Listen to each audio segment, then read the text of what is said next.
Good evening, good afternoon. Welcome back to High Top Sports Oregon. It's Friday. It's payday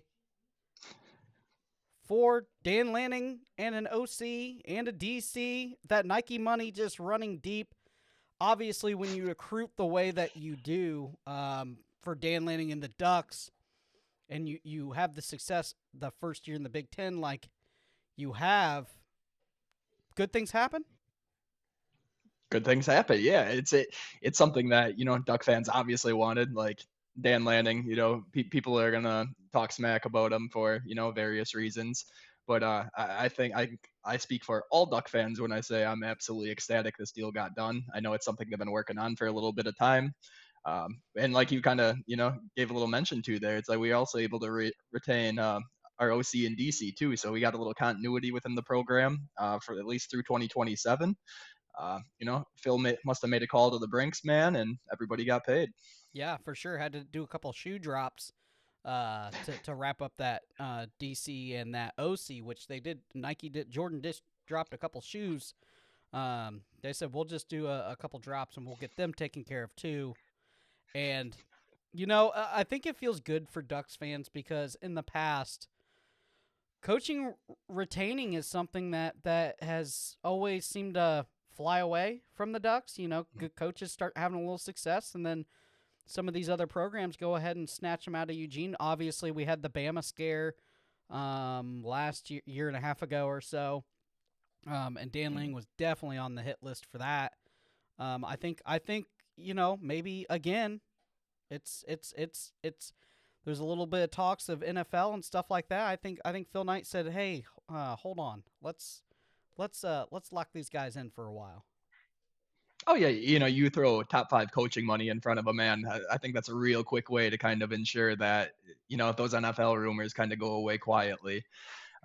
Yeah, like I said, ecstatic for Dan though.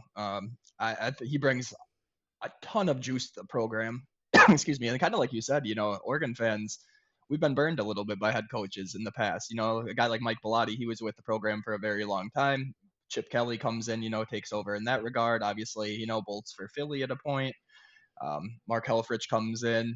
He ended up, not having the success he was looking for after reaching a national championship in his first year. Ends up going to the NFL.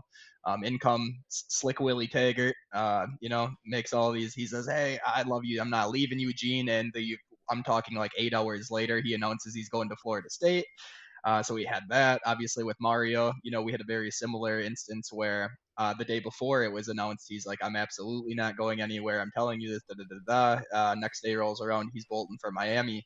So I think there's a little bit of trauma for Ducks fans too. Like Texas A&M was one of the jobs that opened up when Mike Elko took it, and Dan Lanning was one of the names on the list, and he had to come out and make a statement with it. Same thing for Alabama. Obviously, he has Bama ties there, and I think a lot of Ducks fans were getting pretty worried about it. Tracking some Uh, flights. Right, flight tracking season every time. Yeah, and so it's really nice that he has doubled down again and again and again and backs it up with various contract extensions. Still has his $20 million buyout. But when Dan says that he wants to be in Eugene, he's making it very known that he actually wants to be in Eugene. So myself and the rest of Duck Nation, I think we're really grateful to have Dan Lanning in our corner. And I will say this: it's definitely gonna. Not that Dan needs any help in recruiting, but it definitely will help in recruiting, knowing that he is tied to that big contract. And not only that, but your OC and your DC can't get pillaged. You'll lose some guys. You'll lose a linebacker coach. You'll lose a DB coach. You'll lose a running back coach or a couple assistants.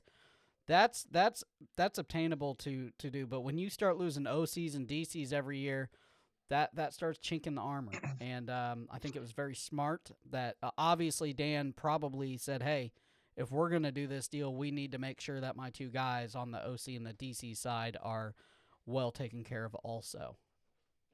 Yeah, 100%. I mean, this comes after losing Junior Adams. He obviously dipped off for greener pastures.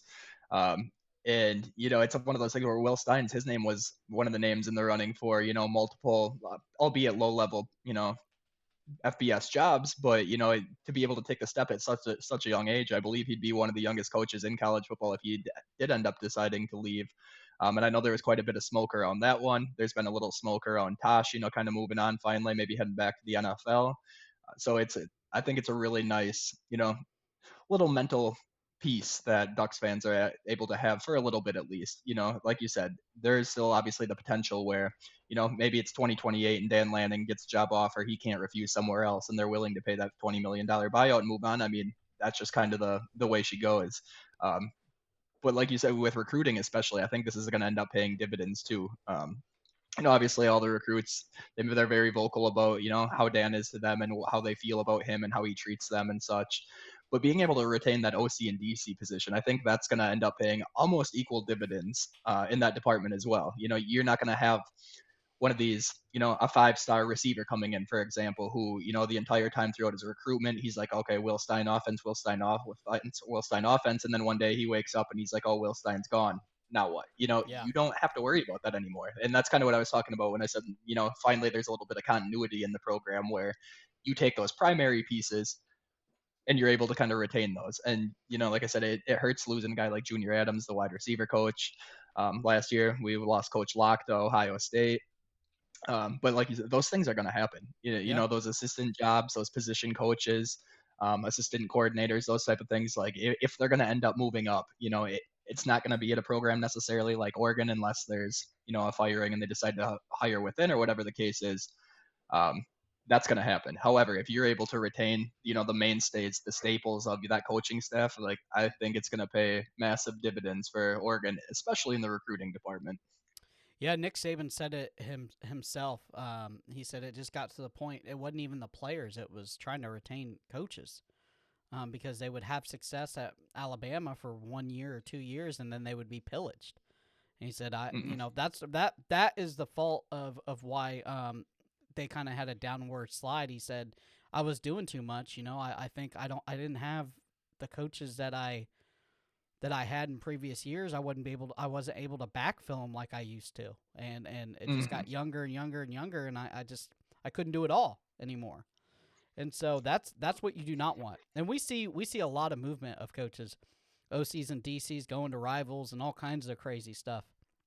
Uh, but it's one of those things where it doesn't seem like that's going to be happening at Oregon. That is one of those things. And by 2028, I would assume Duck fans are hopefully wanting to be hosting up a national championship trophy by then. Their first one, right? Yeah, that's the name of the game. That's why, all this stuff is happening right now, why there's been such an uptick in recruiting and why, Phil has worked so hard to retain Dan Lanning and the coordinators and, they're upgrading facilities there. Like, Oregon's one of those programs who catches a lot of flack from people, because they are one of the top programs in the country. They win a lot of games every year. At the end of the year, you're going to see them toward the top of the rankings. However, they haven't been able to get over that hump. And if you're a Duck fan sitting here watching this right now, you can probably feel what I feel right now. It just the program feels different. There's a different feel about it. And I'm not even talking about just this year specifically. I mean, since Dan's been on campus, it's been an entirely different beast. And it's something where I think if they're able to kind of retain this, like they took steps forward into being able to do today, I think there's a real good chance that at a minimum they get their shot. They find their way to a national championship, and that's all you can ask for is an opportunity. And I Yeah, think Phil and Dan Lanning and crew have done a phenomenal job trying to make sure that they put themselves in the best position possible to make that happen. for sure, for sure. Let's go ahead and check out our sponsor of the day, our new sponsor, FOCO. Right now, use the code HIGHTOP15 and you get 15% off anything in the cart that is not on sale. All kinds of cool stuff. Slippers. We got Santa stockings. We got socks. We got the bobblehead, the duck bobblehead, sold out, but they will be revamping that. That will be in. Lots of hats. Lots of cool Oregon gear. Pajamas. So Derek the Duck can go to sleep all warm and nice in his ugly pattern family holiday pajamas. I mean, every garden gnomes, everything you could ever want at FOCO. Go ahead, check them out. And for all of your Oregon Duck needs, go ahead. Oh, little swim trunk action. That is actually Derek right there. They said we need a body. Obviously, the professor was not willing to do that, but Derek the Duck went ahead and did that shot. So just go buy the swim shorts just because. I'm a man of the people, Prof. What can I say? For sure. That's foco.com. Check them out and use the code HIGHTOP15. Let's go ahead and talk about not concerning news, but recruiting is recruiting. Recruiting's still recruiting, okay? 2026 offensive lineman Cody Green decides, yeah, I will take a visit to USC. USC is on a early burner again, as always, and then the class just somehow falls apart, like always. We will see it happen. We saw this last summer. Drake Stubbs being one of those guys. A couple wide receivers out of Florida. They didn't make it to campus, did they, Derek? No, no, they did not. And if you spoke to any USC fan, I don't know, between April and July last year, Lying you could be season? convinced. Yeah, you could be convinced they thought they were winning a natty. They thought they were going, coming back to relevancy. Um, and obviously that wasn't the case. I know you remember last year we were actually doing a show, and I think they had like four recruit commitments all in the same day, all of Yep. like extremely high caliber players. And that was kind of one of those moments where if you're an opposing fan, you're like, oh, did they What's finally going get it on? figured out? Yeah. Right. Lo and behold, the season happens, and class slowly dissipates and falls apart. But to USC's credit, yeah, they're recruiting phenomenally right now. At the top of the 2026 recruiting board, it's Oregon and USC duking it out for the first position, albeit we're sitting in March right now. So, do with that information as you will. But USC's on a burner. One thing I was just talking to someone about with Cody Green when they announced this thing, I was like, it's almost to be expected, right? I mean, we're talking, he's in Santa Ana right now, with LA traffic 45 minutes away from campus. It's to be expected. When you're a 5-star recruit at one of these premium positions, you're going to get these all. You're going to be pushed to get on campus at some of these spots. And why not? You're making a decision for the rest of your life. And if Cody Green decides USC is it for him, who am I to look at him and say, that's the wrong decision? So visits are going to happen. And I know we just talked about it on our last show here. These recruitments are never going to be done in March for these caliber players. I do not care if they say recruitment's closed. I don't care if they say I'm done taking visits. We've seen this time and time and time again where these guys all of a sudden, somebody catches a lot of smoke late in the cycle and they end up flipping, whether it be at signing day or late in the season. Um, so yeah, these visits are going to happen. Same thing with Texas. There was a lot of smoke with Cody Green in Texas. Right away, there's kind of an out of context quote where I think a lot of Duck fans were starting to, panic a little bit. But he said everything that needs to be said to make Duck fans feel at ease. Obviously, you're going to take these visits. You don't get free trips to these places and not take them. And to his credit, I mean, like we said, USC is on a recruiting burner right now. And if it truly was one of those cases where they're going to have the number one recruiting class in the nation, why would he not want to be a part of it? Yeah. At least to take a look at it. And I'm not Yeah. saying that I think he should go there. That's not what I'm saying. I'm just saying that's just the reality of the situation and kind of what the insides of recruiting looks like. Um, but I feel good about him. He's been on campus multiple times. In all of his interviews, like I said, says all the right things. Albeit, you're going to put out those cookie cutter responses. Obviously, you're not going to say I'm wavering in my commitment to someone who you're currently committed to in March of the same cycle. Um, but good for USC if they're able to, do what they're able to do. That's just the I, way the recruiting world works. I've been doing recruiting now on the podcast side for High Top for we just hit our 2-year mark. Okay, so I've really seen 3 full classes, right? So I've seen 3 full classes of really sitting down and watching it meticulously. I can tell you this. Minus names Ohio State and Alabama. If you're getting big giant lumps of commits like USC is doing, it never pans out ever. I'm not Mm-hmm. saying that they're not going to magically figure it out, but I'm saying we saw it last year 5 commits in 2 days, and 5 of them were top 50 players, 4 of them were Florida. I don't think out of the 5 commits they landed any of them at the end of the day. I don't. I think they all decommitted it. I think they were all decommits from at least the eastern half of the country. Which, Yeah. yeah, it's if you're going to be a national brand and you're recruiting nationally, it's going to be really hard to hold on to some of these guys from the Floridas, the Georgias, the Alabamas, South Carolinas. That southeastern recruitment hotbed. it's going to be really, really hard, especially with proximity. You can't get much farther west than LA is, in USC's instance, or even up in, the Pacific Northwest with Eugene. You don't get much more west. And that's a long ways from home for a lot of these guys. So it's kind of to be expected that you're going to see, if you have 5 recruits that are from the Eastern half, if you hold on to 1 or 2 of them, I think you should be You did a considered good pretty job. lucky. Yeah, you did a good job. Correct. Yeah. For sure. A little shorter video today. We will have the second half of that recruiting video, the 2026 breakdown. It's more the defensive half. That'll be coming out tomorrow. This is obviously going to be out today, and just wanted to tie in some stuff now. Spring practice has started for the University of Florida. Did spring practice start for you guys yet today? I don't believe it's official yet. Okay, so we will be watching, waiting, and uploading the Twitter over and over again like a crack fiend, looking for those 30-second, campus videos of practice that mean absolutely nothing and show us nothing at all. But we will come on here and preach how Oregon's going to make a Alabama dynasty type run off of these highlights, and so is everybody else in college football. Oh, correct. Obviously, I'm pretty deeply ingrained with the Florida Gators Twitter section right now, and yeah, the same thing. Natty loading. Everybody's winning a natty this year.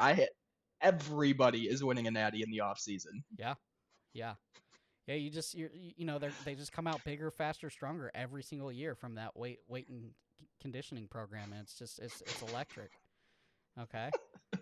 Yeah, those unguarded, unpadded highlight videos of somebody making Yeah. a one-hand catch. I Yeah, I man, those are the things. I tell That's you, what man. natties are made out of, right there. I saw my long snapper today go 5 for 5 with 5 beautiful snaps. I mean, what more could you want? Yeah, man, I'm telling, like, if Florida doesn't get to the natty, man, it's got to be a disappointment. You don't have the best long Well, snapper in the country and not win a chip. I can tell you it's not going to be because of the long snapper or the punter, because the new punter we got too is kicking absolute darts. Okay. Is this your way, Prof, of trying to tell me the punter's going to be on the field a lot this year? No, hopefully not. Hopefully not. uh, boy. All right, guys. Hopefully you guys enjoyed it. Go ahead, check out our new sponsor, FOCO, for all your bobblehead and other swimsuit needs, because Derek the Duck did. He did put his body on the line for those pictures. So, we appreciate You're you. welcome. The content's going to be coming. I think we're going to shoot twice a week.